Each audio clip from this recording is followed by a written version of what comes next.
Yana bir bora assalomu alaykum, hurmatli, qadrli, menga ishonch bildirganlar, shu nimanidir o'rgatalarmikan deb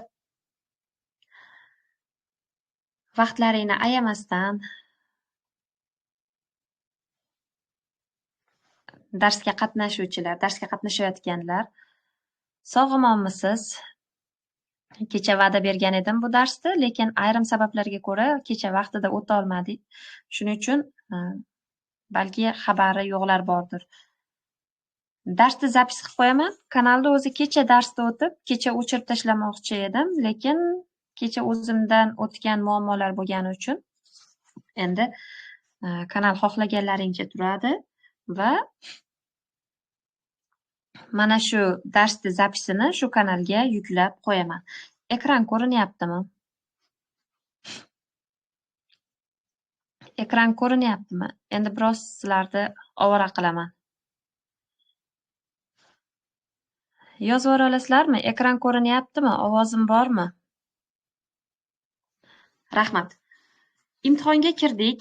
Imtihonga kirganimizda savollar kitobimiz ichida mana shunga o'xshash g'azal testi bo'ladi. Bu g'azal testi o'qib tushunish degan qismga kiradi. Milliy sertifikat imtihonining o'qib tushunish qismiga kiradi. O'qib tushunish qismiga kirishi ham bejiz emas. Siz g'azal matnini o'qigan holda unga berilgan savollarga to'g'ri javob topishingiz kerak. Savollarda 4 tasi g'azal matnidan, g'azal mazmunidan tuzilgan bo'ladi. Bittasi yoki ikkitasi badiiy san'atlarga aloqador bo'ladi. Endi milliy sertifikat imtihoniga tayyorgarlik ko'rayotgan talabgor badiiy san'atlar, she'riy san'atlar mavzusini suv qilib ichib yuborgan bo'ladi. Sababi ham testni ichida, ham g'azalda ichida badiiy san'atlardan savol namunalari bo'ladi. Shu sababli o'sha badiiy san'atlar qismiga biroz kamroq to'xtalamizda, asosan bugun g'azal mazmuni va g'azal shakli bilan ishlashni, keyin qanday qilib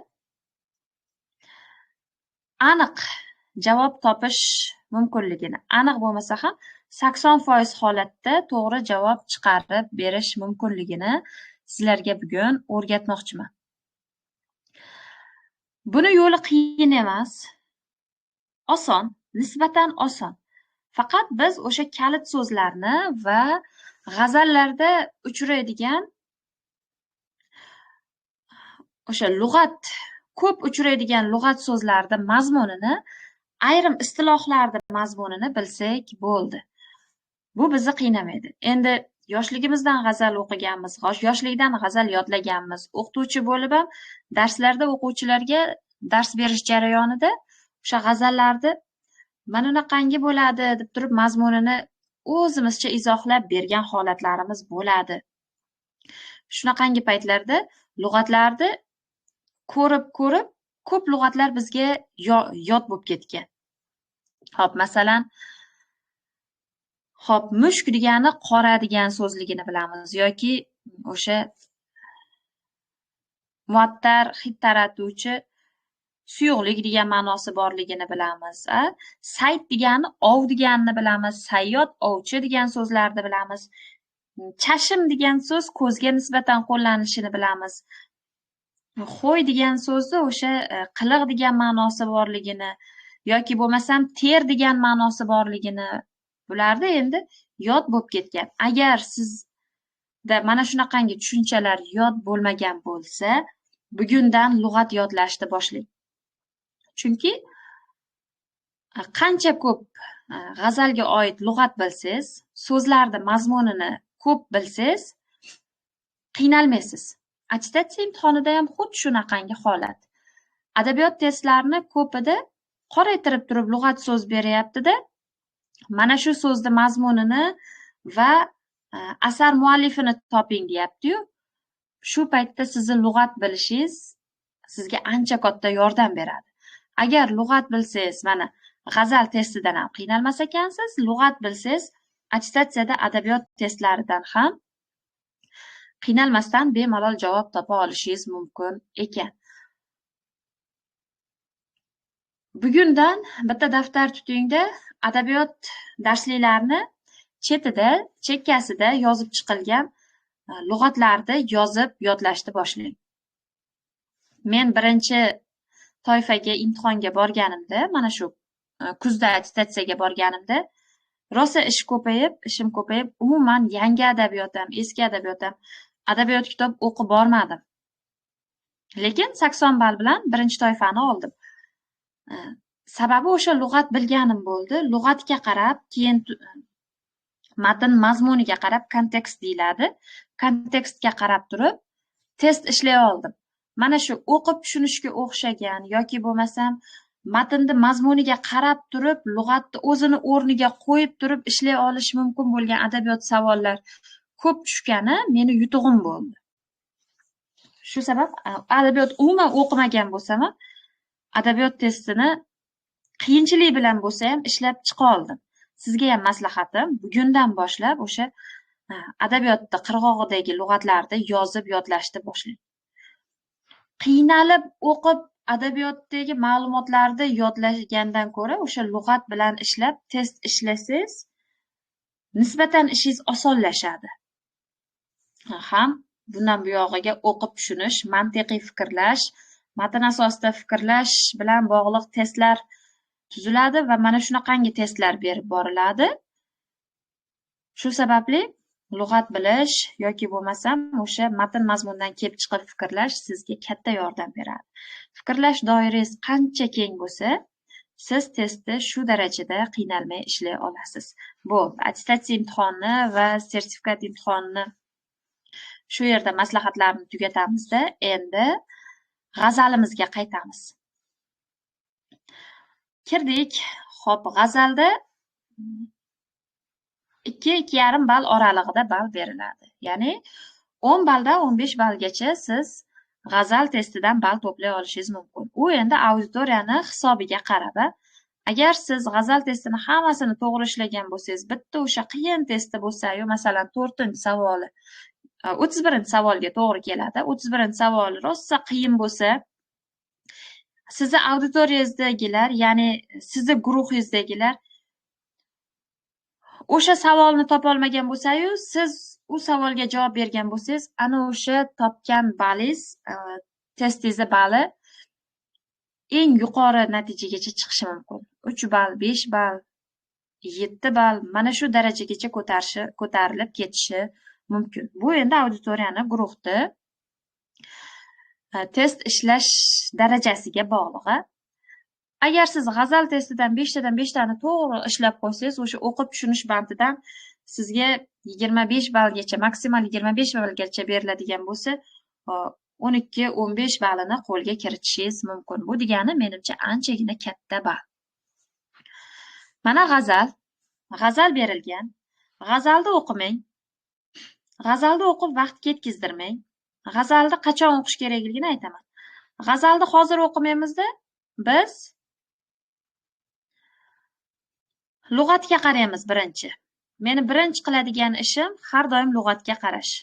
Chashma jodu, sehrlovchi ko'z deyapti ekan. Xo'tan, shahar nomi, sayt, ov, hamul, xuddi o'sha, sabr, chidam, itolg'u, ovchi qushakan, xo'y, ter, obi hayvon, tiriklik suvi, mavj, to'lqin, nuqtai dilkash, nozik ma'noli so'z, huqqa, qimmatbaho toshlar solinadigan quticha, sunbul, xushbo'y qora rangli o'simlik, socha yoki uzor, yuz, bet, chakka, gisu, soch, mujgon, kiprik, qobu, kamonning oraliq qismi, jonston, jon oluvchi, soda, toza, tiniq, sodda. Xo'p, go'zallar degan ekan. Lug'atga qarab oldik. Endi savollarni o'qib chiqing. Bizdan birinchi so'rayotgan savoli g'azal matlasini so'rayapti. Mana. G'azal matlasi to'g'ri izohlangan qatorni toping. Birinchi savol g'azal matlasi. Demak, g'azal matlasiga qarashimiz kerak ekan. Ikkinchisi esa quyidagi qaysi o'xshatish mavjud? yorning yuzi ohuga, demak g'azal o'qish jarayonida ohu degan so'zga qarab ketamiz ekan. Mana kalit so'zlarni belgilab olamizda birato'la. Mana g'azal o'qish jarayonida ohu degan so'zga qaraymiz ekan. O'zimiz uchun kalit so'zlarni belgilab olamiz. Nazarni jon baxshida qiladigan deya ta'riflangan. Jon baxshida yoki jon baxsh mana shunaqangi so'zlarni izlaymiz ekan. G'azal davomida mana jon baxsh degan so'z ikkinchi kalit so'zimiz chiqyapti. Kipriklarni jon oluvchi o'qqa qiyoslanishi. Xo'p, mana bu yerda hozir lug'at o'qigan paytimizda Johnston degan so'z bor edi lug'atimizda. Johnston jon oluvchi degan edi. Demak, bu yerda jon oluvchi, ya'ni Johnston degan so'zni g'azaldan topishimiz kerak ekan. Ishimiz biroz osonlashadi. Yorning jamoli ko'zguga qiyoslanyapti. Keyingi kalit so'zimiz esa ko'zgu bo'lishi kerak ekan. Mana kalit so'zlarni belgilab olyapmiz. Testda mana shu test savollar kitobi sizni o'zingizniki. Test o'qish jarayonida bemalol dumaloqqa olasizmi, tagiga chizib qo'yasizmi, xohlagan ishingizni qilishingiz mumkin. Faqat yirtib olib chiqib ketmasangiz bo'ldi. Xohlagancha bo'yab, bejab yozishingiz mumkin. Xo'p, ikkinchi savolda 4 tagina kalit so'z belgilab oldik. Butun boshli g'azalni mazmunini o'qigan yaxshimi yoki mana shu 4 ta kalit so'z orqali g'azaldan izlab savolga javob topgan yaxshimi? Menimcha 4 dona kalit so'zni bilib olsak foydasi kattaroq bo'ladi. Endi badiiy san'atlarga o'tamiz. Talmih badiiy san'ati kerak ekan. Talmih badiiy san'atini izlaymiz ekan g'azaldan, tagiga chizamiz. Ishtiqoq badiiy san'atini izlaymiz ekan g'azaldan, tagiga chizamiz buni ham. Ruju badiiy san'ati kerak ekan. Xo'p, rujuni izlaymiz. Buni ham tagiga chizib qo'yamiz. Sifatlash yoki bo'lmasam epitet san'ati deyiladi. Bu badiiy san'at kerak ekan. Buni ham mana tagiga chizib belgilab qo'ydik. Keyingi savolga o'tamiz. G'azal baytlari to'g'ri tahlil qilingan qatorni toping. Xo'p, g'azal baytlarida 5-bayt, 3-bayt, 2-bayt, 8-bayt, 4 donagina baytni tahlil qilamiz ekan. Bu ham turib turadi. Tagiga chizish shart emas, chunki alohida ajratib berilgani. Bu test bilan oxirida ishlaymiz. Xo'p, 5-savolga o'tamiz. Baytlarda aks etgan holatlar to'g'ri ko'rsatilgan qatorni aniqlang. Bunda ham baytlar bilan ishlaymiz ekan, oxiriga olib qo'yamiz buni. Endi navbat g'azalni testi bilan ishlashga. G'azalni e'tibor bergan bo'lsangiz, boshidan oxirigacha o'qimadiga. Birinchi savolimiz g'azal matlasi to'g'ri izohlangan qatorni belgilang edi. Matlarni o'qib olamiz. Boshladik. Matlarni o'qish jarayonida nimaga ahamiyat berib ketamiz? Dema ul chehrai gulrang uzra chashmi jodudur. Xo'tan gulzori ichra jilvagar sarmast ohudur. Nimani tushundik? Chehrai gulrang demak gulrang yuz deyilyapti. O'zimiz tushunganimiz, chehrai gulrang yuz, uzra chashmi jodu. Chashmi jodu bu ko'z edi, sehrlovchi ko'z. Lug'atida sehrlovchi ko'z bo'lib kelgan. Xo'p, gulrang yuzni ustida chashmi jodu, ya'ni sehrlovchi ko'z bor ekan. Gulrang yuzi ustida sehrlovchi ko'z bor ekan. O'zimizcha tushunaylik shuni. Endi mana shu gulrang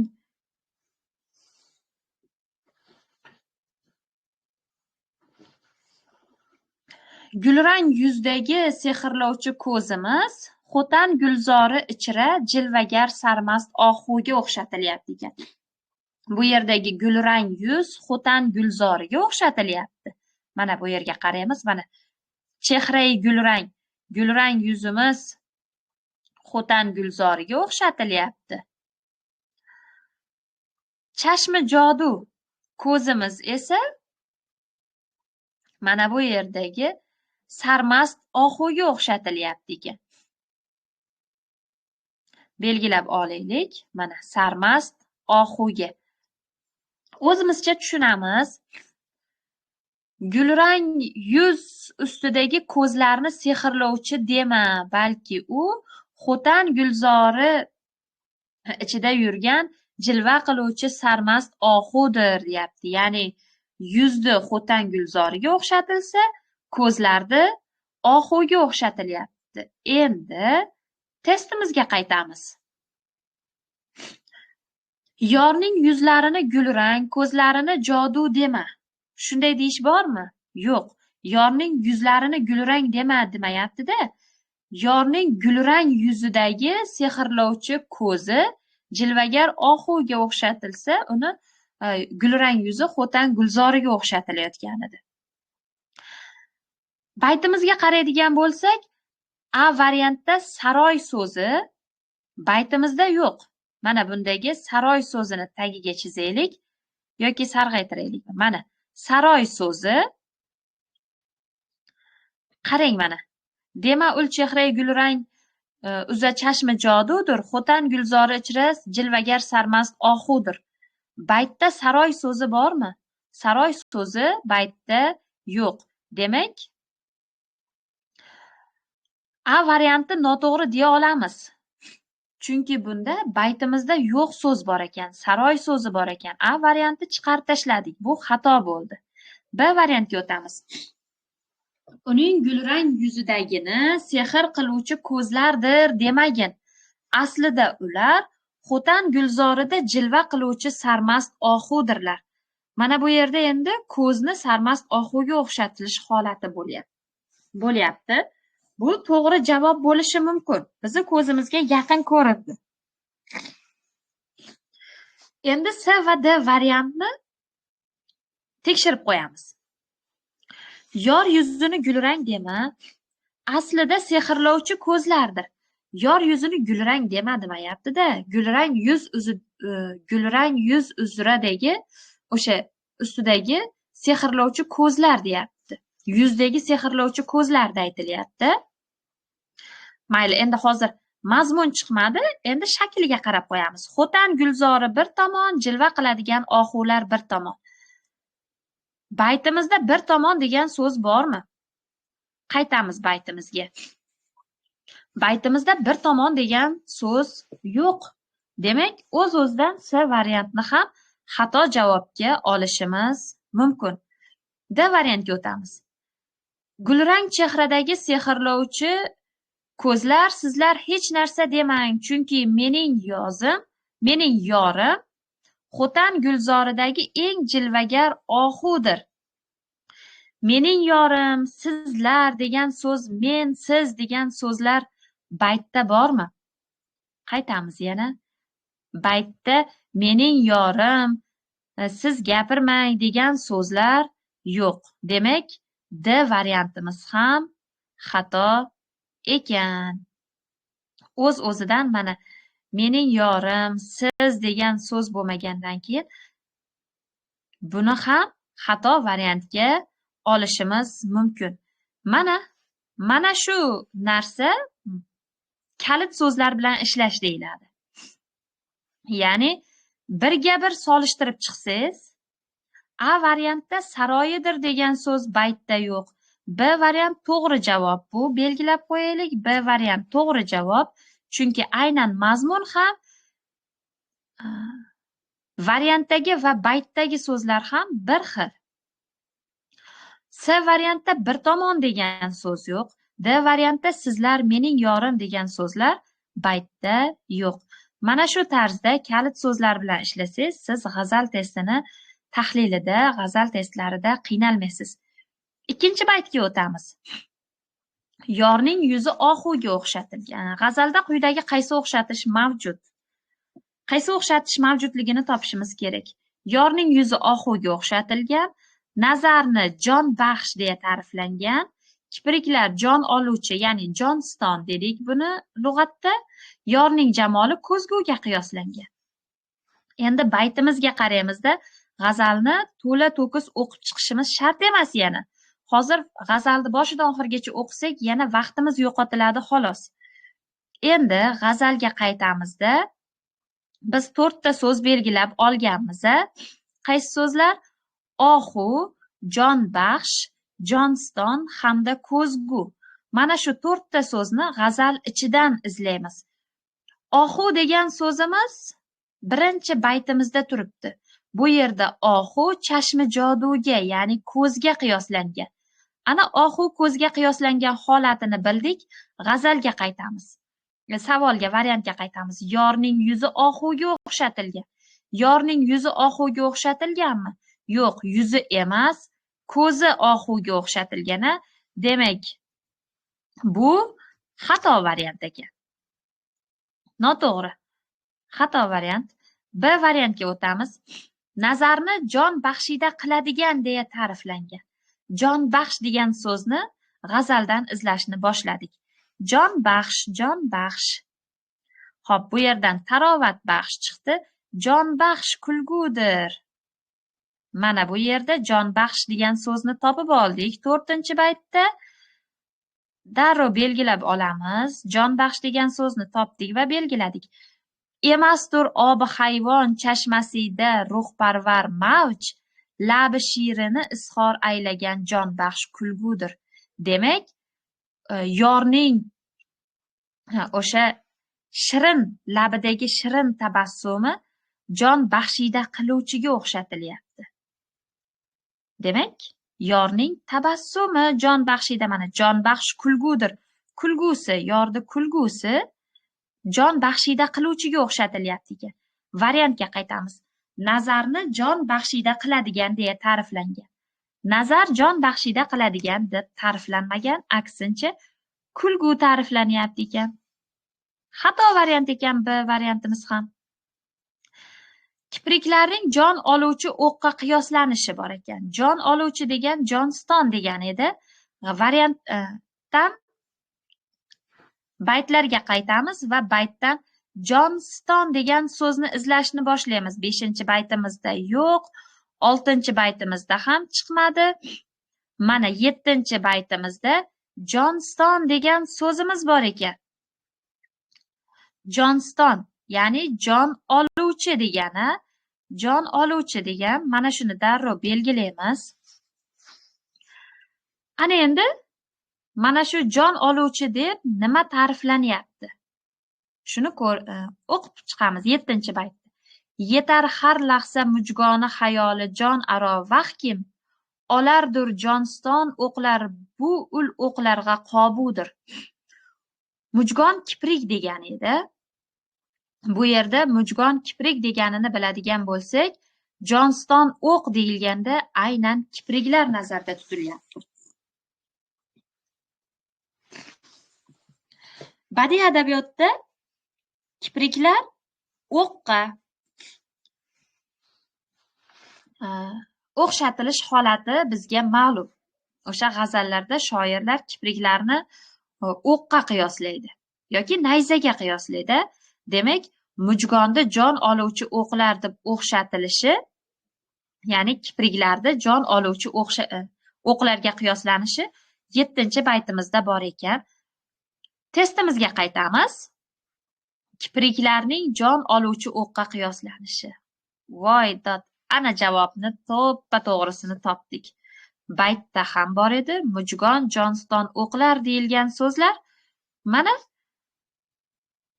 variantimizda ham aynan bor ekan. D variantga o'tamiz.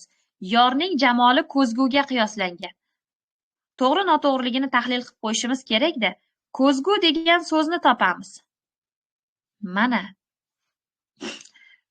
8-baytimizda turibdi ekan, sof ko'zgudir degan so'zimiz. Demak, ko'zguga nima o'xshatilyapti? Ne tong ul chehra fikri chiqmas ersa soda ko'nglimdan. Xo'p, buni tahlil qilib olishimiz oson ekan-a? Yordi fikri sodda ko'nglimdan chiqmasa ne ajab deyapti. Ne tong emas, ne ajab. Yorning fikri sodda ko'nglimdan chiqmasa ne ajab. Ki xo'blar orazi aksi maqomi sof ko'zgudir. Chunki o'sha go'zallarning yuzi aks etadigan meni ko'nglim sof ko'zgu deyapti. Bu yerda ko'ngil ko'zguga o'xshatilyapti. Oshiqning ko'ngli yor jamoli aks etadigan ko'zguga o'xshatilyapti bu yerda. Ko'nglim ko'zgudir deyilyapti. Baytimizda Baytimizda ko'nglim ko'zgudir degan ekan. Variantimizda esa yor jamolini ko'zguga qiyoslanishi bor ekan. Yor jamoli emas, o'sha go'zallarni jamoli aks etadigan oshiqning ko'ngli ko'zguga o'xshatilyapti ekan. Demak, D variantimiz ham xato ekan. To'g'ri javob S bo'ldi bu yerda. Badiiy san'atlarga qaraymiz. Talmih, ishtiqoq, ruju, sifatlash, epitet san'atlarini topishimiz kerak. Xo'p. Xo'tan gulzori degan so'zni ko'rdik. G'azalda qaysi badiiy san'atlar mavjud emas deyapti-da. O'sha g'azalni to'liq o'qimagan bo'lsak ham, g'azalda bor xo'tan gulzori degan so'zni ko'rdik. Xo'tan gulzori endi bu yerda joy nomi nazarda tutilyapti, talmih san'ati ishtirok etyapti ekan. Demak, talmih san'ati bor ekan, ishimiz biroz yengillashdi. Biz endi ishtiqoq, ruju va sifatlash badiiy san'atlarini baytdan izlashni boshlaymiz. Xo'p, ko'rishni boshladik. Endi majburmiz. 3-testga kelganda g'azalni o'qib chiqishga majburmiz. Emas mushkun qoshi ko'p uzrakim aylab havoyi sad. Birinchi baytda o'qimadim, chunki xo'tan gulzori talmih badiiy san'ati birinchi baytimizda bor edi. Mayli. Dema ul chehrai gulrang uzra chashmi jodudur, xo'tan gulzori ichra jilvagar sarmast ohudur. Emas mushkun qoshi ko'z uzrakim aylab havoyi sad, hamul ohu parvoz ko'rgizgan itolg'udir. Musaffo orazig'a qatra xo'ylar kim berur zinat, tarovat baxsh eram gulzorida har yon suzuk suvdir. Eram gulzori bu yerda ham talmih badiiy san'ati. Suzuk suv so'ziga qaraymiz. Epitet san'atini topib oldik. Epitet san'ati ya'ni sifatlash. So'z oldidan sifatlovchi aniqlovchini keltirishda sifatlovchi aniqlovchi suzuk suv, sifatlovchi aniqlovchi suzuk, sifatlovchi aniqlovchi bo'la oladi. Demak, epitet san'ati bor ekan. Endi biz baytimizdan ishtiqoq va rujuni topsak bo'ldi yana. Emasdir obi hayvon chashmasida ruhparvar mavj, labi shirin izhor aylagan jonbaxsh kulgudir. Labidan har nafas kim nuqtai dilkash bo'lur zohir, sochlig'on huqqayu yoqutdin serob injudir. Latofat sunbulidir zeb bergan husn bog'iga, uzori uzra bu kim jilvagar har sori giysudir. Yetar har lahza mujgoni xayoli jon aro, vahkim olardur jonston o'qlar bu ul o'qlarga qobudir. Jon va jonston, ishtiqoq badiiy san'atini ham topib oldik-ku. Jon va jonston so'zlari ishtiqoq badiiy san'atiga asos bo'lyapti. Jon va jonston ishtiqoq badiiy san'ati ham bor ekan. Endi ruju badiiy san'ati bormi, oxirigacha izlab ko'rib qo'yamiz. Ruju badiiy san'atini yuzaga keltiruvchi kalit so'zlar bor. Bular dema, ne so'zlari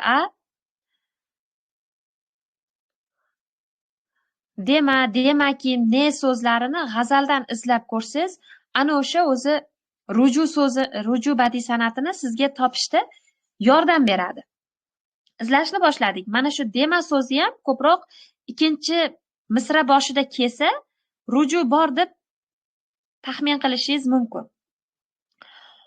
Xo'p, ne tong ul chehra fikri chiqmas ersa sodda ko'nglimdan ki xo'blar orazi aksi maqomi sof ko'zgudir. Bu yerda dema, ne so'zi bor, lekin bu yerda ne tong, ne ajab degan ma'noda kelyapti. Visoli manziliga hajr shomida nechuk yetkim, ki yo'ldir bas uzoq u kecha ham usru qorong'udir. Yo'q, bu yerda ham ruju badiiy san'ati yo'q. Karam aylab o'zing yetkur harimi vasl aro yorab, ki sandin ogahining iltimosi bor hobudir. Bu yerda ham dema, ne degan so'zlarni ko'rmadik. Birinchi baytimizda bor edi. Dema ul chehrai gulrang uza chashmi dema. Fikrni rad etib turib kuchaytirish ma'nosida emas.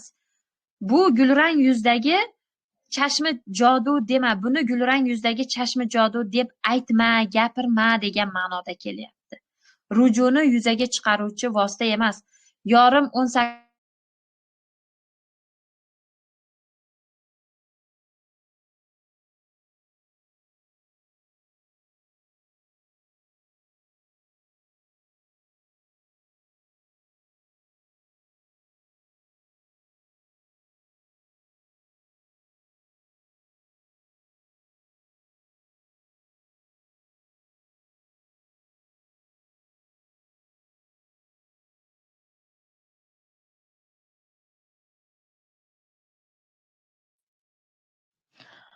Ovozim hozir o'chitish kerak. Mana darrov yoqamiz.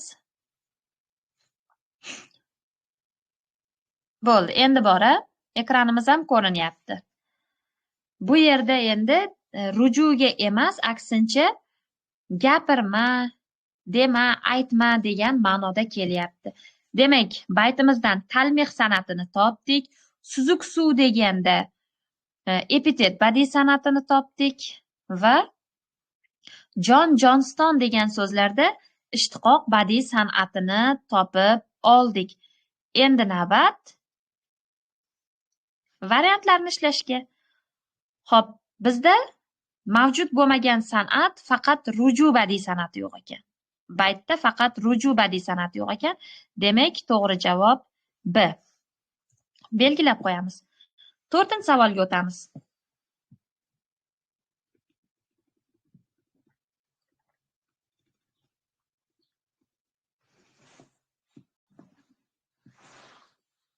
G'azal baytlari to'g'ri tahlil qilingan qatorni belgilang. Birinchi bo'lib 5-baytni so'rayapti. San'atlardan ham biror kun dars o'tib beraman. Uni ham oson topish yo'llari bor. Uni ham kalit so'zlarga qarab turib topish mumkin. Uni ham o'rgatishga harakat qilaman. Mana rujuni hozir dema, ne degan so'zlar bilan topib olsangiz bo'ladi g'azalda, deyapman-ku. Tashbehda daydek kabi singari yangliq degan so'zlar bilan topib olsangiz bo'ladi. Ishtiqoqda so'z yasovchi qo'shimchasi bor yoki bo'lmasam qo'shma so'zlarni yoki yasama so'zlarni g'azaldan izlab ko'rsangiz, ishtiqoqda topib olishingiz oson bo'ladi. Undan ham biror kun dars o'tib beraman. G'azal baytlari to'g'ri tahlil qilingan qatorni belgilang. 5-bayt. Birinchi bo'lib 5-baytni ko'rishni boshlaylik. 5-baytni o'qiymiz. Labidan har nafas kim nuqtai dilkash bo'lur zohir, sochlig'an huqqayu yoqutdin serob injudir.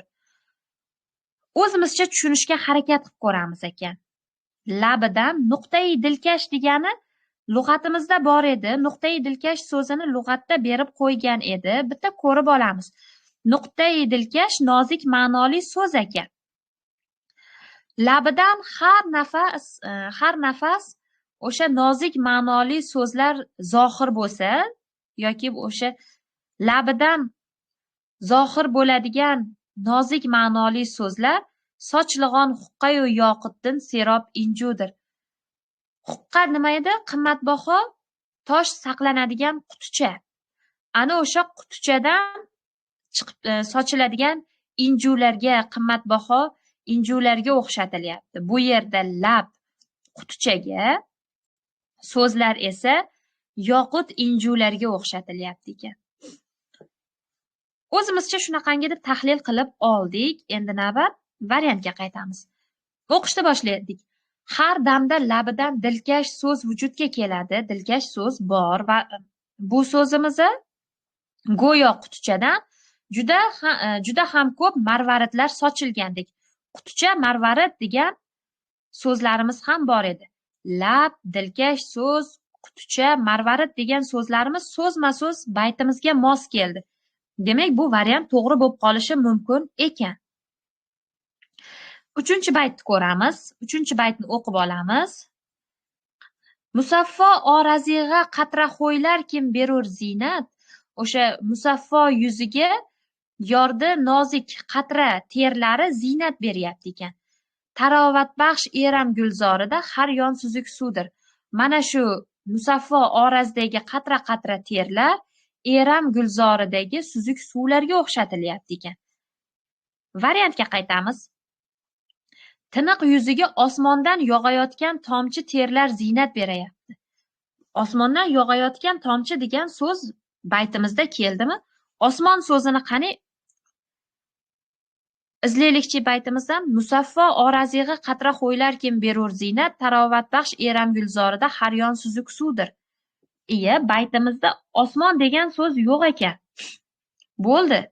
Endi buni o'qib tahlil qilishni keragi yo'q. Chunki baytda osmon degan so'zni o'zi yo'q. Buni bemalol yoniga x ni qo'yib qo'yib xato variant deb olishimiz mumkin. Xato variant. Chunki baytimizda osmon so'zi yo'q, Tarovat bermoq degan so'z yo'q. Belgilab ketaymi? Mana osmon degan so'z baytda yo'q. Tarovat bermoq degan so'zimiz baytda yo'q. Nozlanib oqish degan so'zimiz baytimizda yo'q. Suzuk suv deganda suvga sifatlovchi berilyapti. Suzuk suv deganda suvni aniqlovchisi bo'lib kelyapti. Bu yerda endi nozlanib oqish hol-ku. Chiqarib tashlasak bo'laveradi. Ikkinchi baytga qaraymiz. Qoshi va ko'zi bir-birini ov qilayotgan qushlarga o'xshaydi. Go'yo ohu ustida uni ovlashga shaylangan ovchi qushlardir. Ohu, ovchi qush degan ma'no so'zlarda yoki bo'lmasa qosh bilan ko'z bir-birini ov qilayotgan qushga, qosh ham ko'z ham qushga o'xshatilsin ekan, qosh bilan ko'z bir-birini ov qilsin ekan. Mana shunaqangi mazmunda ikkinchi baytdan chiqara olamizmikan? Boshladik. Ikkinchi baytga o'tamiz. Emas mushkun qoshi ko'z uzra kim aylab havoyi sayt, hamul ohu uzra parvoz ko'rgizgin itolg'udir. Itolg'u ovchi qush edi. Endi o'zimizcha mazmunni tushunishga harakat qilamiz. So'zma-so'z solishtirsak, so'zma-so'z qosh, ko'z, ohu, parvoz, ovchi qush degan so'zlarimiz, ov degan so'zlarimiz mos kelyapti. Endi buni mazmunini chiqaramiz. Xo'p, emas mushkun qoshi ko'z uzra kim aylab havoyi sat. Bu yerda qosh ko'zning ustida ov qilyapti ekan. Rostdan ham bunday qarasangiz, ko'zimiz ustida qoshimiz turadi, to'g'rimi? Ko'zni ustida qosh joylashadi. Mana shu ko'zni ustida turgan qoshni ovchi qush deyapti, ya'ni qosh ko'zni ustida turib olib ov qilyapti deyapti. Endi hamul ohu uzra parvoz ko'rgizgan itolg'udir. Xuddiki ohuni ustida parvoz qilib ov qilayotgan ovchi qushga o'xshaydi deyapti. Ya'ni o'sha ko'zni ustida turgan qoshni ohuni ustida ov qilayotgan ovchi qushga o'xshatyapti. Bu yerda qosh ovchi qushga, ko'z esa ohuga o'xshatilyapti. Ahamiyat bergan bo'lsangizda, har qaysi o'xshatishlar, qaysi a'zo nimaga o'xshatilsa, birinchi o'shani o'xshatilishi keladi. Mushk, mana qosh so'zi, mushk qoshi, mushkun qoshi deylik. Qora qoshida bu. Kechirasiz, mushkun qoshi ohuga o'xshat. Yo'q, mushkun qoshi ko'z uzra kim aylab havoyi sat. Mushkun qosh ko'z uzra turibdi. Ya'ni oldin ko'z kelyapti, keyin ko'zni ustida qosh turibdi. Endi mana bu yerdagi ko'zimiz, mana birinchi ko'z joylashyaptimi? Ko'zni ustidagi qosh deyilyapti. Ohuni ustidagi itolg'uga, ohuni ustida ov qilayotgan ovchi qushga o'xshatilyapti. Ko'z ohuga, qosh esa ovchi qushga. Burgutni uchishini ko'rgansiz, a? Xuddi bunday qanot yozib turgan burgutni yoki o'sha ovchi qushni holatini ko'ring. Qanot yozib turgan holati qoshni shakliga o'xshaydi. O'xshatish bor. Demak, ikkinchi baytimizda ko'z ohuga, qora qosh esa ovchi qushga o'xshatilyapti. Ko'z va qosh bir-birini ov qilyapti degan ma'no yo'q ekan baytimizda. Aksincha, ko'zni ustida turib olgan ovchi qush bu qosh deyilyapti ekan. Ko'z bilan qoshni ustma-ust joylashishi aytilyapti ekan baytda. Variantga qaytamiz. Demak, qosh va ko'zni bir-birini ov qilayotgan ovchi qushlarga o'xshatilishi bu xato variant. Mazmundan kelib chiqamiz ekan buni. Shakl to'g'ri bo'lishi mumkin, mazmunni ham bilishimiz muhim ekani. 8-baytga qaraymiz. Go'zal yuz fikri toza qalbimdan chiqmasa tong otmaydi, negaki go'zallar jamoli aks ettirguvchi sof ko'zgudir. Xo'p, 8-baytimizga o'tamiz. 8-baytni ko'ramiz. Ne tong chehra, ul chehra fikri chiqmas ersa soda ko'nglimdan, ki xo'plar orazi aksi maqomi sof ko'zgudir.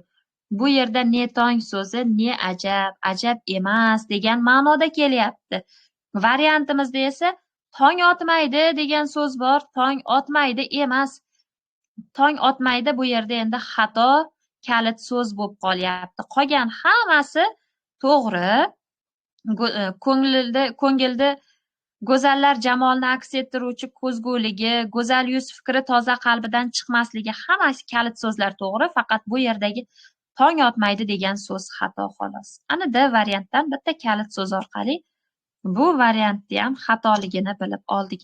Tong otmaydi emas, ne tong, ne ajab degan ma'noda kelgan. Mana shunaqa, mana 3 ta variantni javobini aniqlashtirishda kalit so'zlar bilan ishladik. Faqat bittagina variantda mazmunga biroz ahamiyat berdik. Endi bizda to'g'ri javob 5-bayt. O'sha yordi labidan har dam dilkash so'zlar chiqsa, yuzaga kelganda xuddi oshiqimdek qarab turib, labdan chiqayotgan dilkash so'zlar, yo'q, bu qutichadan sochilib yotgan dur injular deyapti. O'sha yordi labidan chiqayotgan dilkash so'zlarni qutichadan sochilib yotgan dur injularga, marvaridlarga o'xshatyapti. To'g'ri javobimiz 5-bayt tahlili bo'ldi. 5-savolga o'tamiz. Baytlarda aks etgan holatlar to'g'ri ko'rsatilgan qatorni toping. 1-bayt ijtimoiy didaktik ruhda yozilgan. Ijtimoiy didaktik bu jamiyatga oid va pand nasihat bo'lishi kerak. Xo'p, falsafiy didaktik. Falsafa bo'lishi kerak. Qanaqadir nima deydi? O'zimizga xulosa chiqaradigan falsafiy ruh bo'lishi kerak ekan. Xo'p, peyzaj namunasi. Peyzaj bu tabiat tasviri. Keyingisi didaktik ruhda. Didaktik bu pand nasihat degani. 1-baytga qaraymiz. Ijtimoiy didaktik ruhda yozilgan. 1-baytimiz ijtimoiy didaktikmi? Dema ul chehrai gulrang uzra chashmi jodudir, xo'tan gulzora chira jilvagar sarmast ohudir. Yo'q, bu yerda shunchaki yor tasviri bor xolos. Demak, 1-baytimiz xato. 7-bayt falsafiy didaktik ruhda bitilgan. Falsafiy didaktik, ijtimoiy didaktik mavzular asosan maqtaga yaqin joylashadi. Ko'pincha bunaqangi mavzular begona baytda yoki o'sha begona baytdan oldingi baytlarda beriladi. Maqtaga yaqin joylashgan baytlarda maqtaga yoki o'sha maqtadan bitta-ikkita oldingi baytlarda ko'pincha ijtimoiy didaktik, falsafiy didaktik ruhdagi baytlar beriladi. Xo'p, 7-baytimiz falsafiy didaktik ekan. 7-baytga qaraymiz. Yetar har lahza mujgoni xayoli jon aro vahkim olurda jonston o'qlar bu ul o'qlarga qobudir. Qobu degani nima edi? Qobu degani mana bu yerda mana turibdi bizga kamonning oraliq qismi ekan. Qobu kamonning oraliq qismi. Xo'p, yetar har lahza mujgoni xayoli jon aro vahkim. Mujgon o'sha kipriklarini xayoli yetganda bu kipriklarni xayoli xuddi jonimga o'q kabi sanchiladi deyapti. Bu ul o'qlarga qobudir, kamonning oraliq qismi, ya'ni o'sha ko'nglini, jonini aytyapti. Jonim bu o'sha o'qlarga kamon bo'lsin, qobudir deb aytyapti. Ya'ni bu yerda yordi xayoli oshiqni ko'ngliga tushsa, oshiq o'sha kipriklar jon oluvchidek deb turib, oshiq azob chekyapti bu yerda. Azob chekib turib, mayli, lekin mana shu jonimni olsa ham, jonim qiynalsa ham sabr qilish kerak degan ma'nolar anglashilyapti. Nimadir deb falsafa to'qib yordimmi hozir? Yordi xayoli oshiqni jon oluvchi, o'sha joniga azob beruvchi bo'lsa ham, o'sha yordi xayoliga bo'lsa ham, yordi xayolini azoblariga bo'lsa ham oshiq sabr qilyapti ekan, chidayapti ekan. Bu yerda o'sha sabr qilish, chidash, matonat ko'rsatish degan falsafiy g'oyalar bor ekan. Bo'ldi, buni ozgina qo'yib turamiz. Sal yaqinroq variant shu bo'ldi. 4-baytda peyzaj namunasi mavjud. 4-baytga qaraylikchi, tabiat tasviri bormikan 4-baytda? Emasdir obi hayvon chashmasida ruhparvar mavj, labi shirini izhor aylagan jon baxsh kulgudir.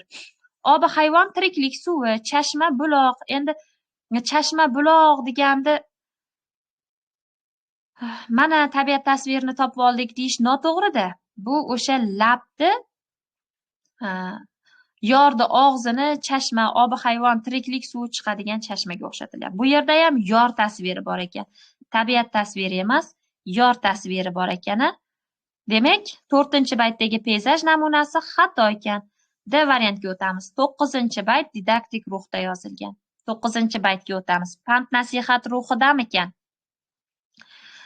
Visoli manzilig'a hajr shomida nechuk yetgum, ki yo'ldir bas uzoqu, kecha ham usru qorong'udir.